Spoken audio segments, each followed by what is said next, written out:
Hi students, आज हम लोग पॉलिनोमियल का एक एग्जांपल लेंगे जिसमें हमको टर्म्स, कोफिशिएंट्स एंड डिग्री पता करना है।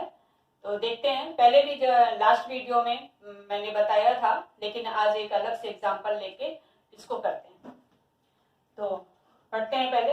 Right the terms, coefficients and degree of the polynomial. अब इस पॉलिनोमियल की आपको टर्म्स, कोफिशिएंट्स और डिग्री फाइंड करनी है। तो पॉलिनोमियल क्या होता है, ये लास्ट वीडियो में मैंने आपको बताया था कि अलजेब्रिक एक्सप्रेशन का सम, अलजेब्रिक एक्सप्रेशन को हम ऐड करते हैं तो हमें पॉलिनोमियल मिलता है। और भी उसमें और भी कंडीशन थे, लेकिन प्राइमरी कंडीशन ये है। अब यहाँ पे तो सब्ट्रैक्ट भी हो रहा है, यहाँ भी सब्ट्रैक्ट हो रहा है, तो इसको पहले हम एडिशन के फॉर्म में लिख लेते हैं। तो लिखिए, तो एडिशन के फॉर्म में क्या हो जाएगा, ये 5x³ plus -4x² plus -7x plus 9। अब 9 को आप वेरिएबल के साथ भी लिख सकते हैं, क्योंकि अगर हम इसके x raise to the power 0 लिख दे तो x raise to the power 0 की वैल्यू क्या होगी, 1 होगी। तो अब ये हमने इस एक्सप्रेशन को, जो पॉलिनोमियल गिवन था, उसको हम लोगों ने एडिशन के फॉर्म में लिख लिया। अब क्या पता करना है आपको, टर्म्स जैसा कि पहले भी मैं बता चुकी थी कि ये कितने, इसमें कितने टर्म्स हैं। फर्स्ट टर्म ये है, first term, second term, third term and fourth term.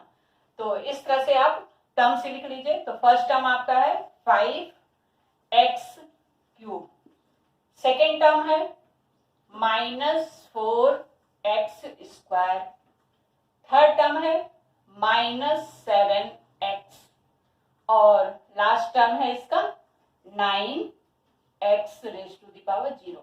आप 9 भी लिख सकते हैं, क्योंकि आपके क्वेश्चन में 9 है। अब नेक्स्ट आपको क्या फाइंड करना है, कोफिशिएंट।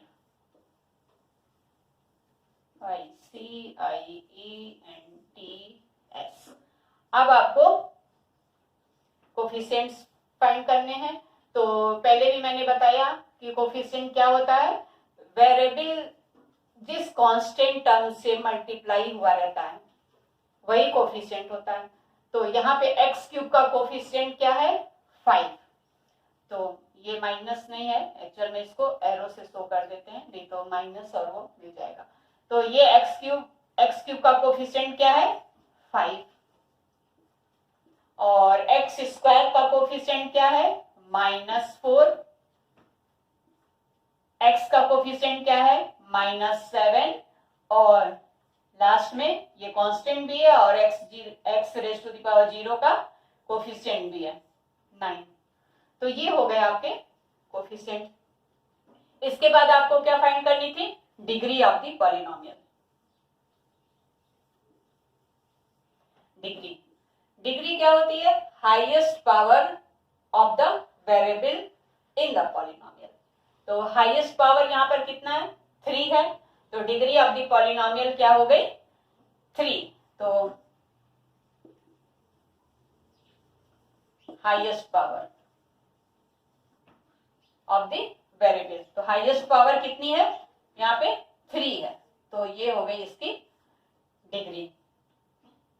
अब इसी कंटिन्यूटी में हम लोग ये भी देख लें कि कुछ पॉलिनोमियल्स मैंने लिख रखा है, तो इसको आपको क्लासिफाई करना है linear, quadratic and cubic polynomial में।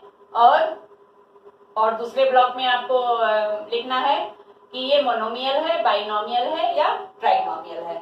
तो अब स्टार्ट करते हैं कि अब देखिए यहाँ पे फर्स्ट क्या है, 5x² प्लस x। तो इसकी डिग्री कितनी है, 2। तो पहले जब हम लीनियर, क्वाड्रेटिक और क्यूबिक पॉलिनोमियल डिसाइड करेंगे तो कैसे करेंगे, उसकी डिग्री देखेंगे। तो डिग्री इसकी 2 है, तो ये कौन सा पॉलिनोमियल कहलाएगा, क्वाड्रेटिक। तो डिग्री अगर देखते हैं,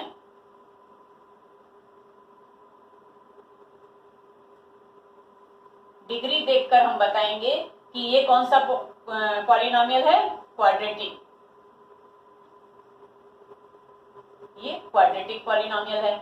और अगर टर्म्स देखते हैं तो टर्म्स देखकर बताएंगे, तो फर्स्ट टर्म सेकेंड टर्म, इसमें दो टर्म है, तो ये कौन सा पॉलिनोमियल होगा, बाइनोमियल। तो टर्म्स देखते हैं,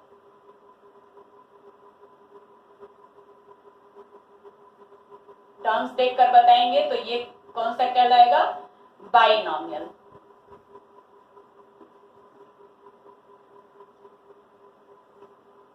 ठीक, अब इसमें देखिए कितनी डिग्री है, हाईएस्ट डिग्री कितनी है, 3। तो ये कैसा हो जाएगा, क्यूबिक पॉलिनोमियल, क्यूबिक पॉलिनोमियल हो जाएगा। और इसमें टर्म्स कितने हैं, 1 2 3, 3 टर्म्स है, तो ये कौन सा पॉलिनोमियल कहलाएगा, ट्राइनोमियल।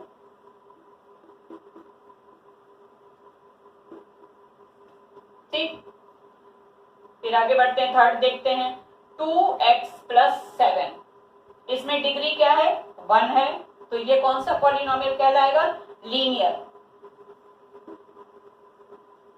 Linear polynomial. और इसमें टर्म्स कितने हैं, 1 2, 2 टर्म्स है, तो ये बाइनोमियल कहलाएगा।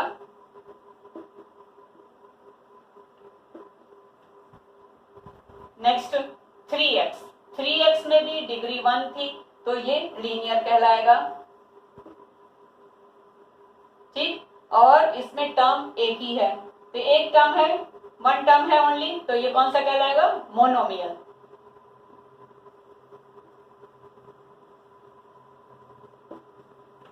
ठीक, अब नेक्स्ट देखते हैं 7x², 7x² में डिग्री कितनी है, 2, तो ये कौन सा कहलाएगा, क्वाड्रेटिक।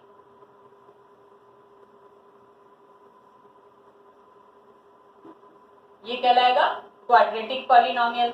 और इसमें टर्म कितने हैं, 1 है, तो ये फिर मोनोमियल कहलाएगा। तो इस तरह से हम डिग्री और टर्म्स को देखकर डिसाइड करेंगे कि कौन सा पॉलिनोमियल किस कैटेगरी में आता है।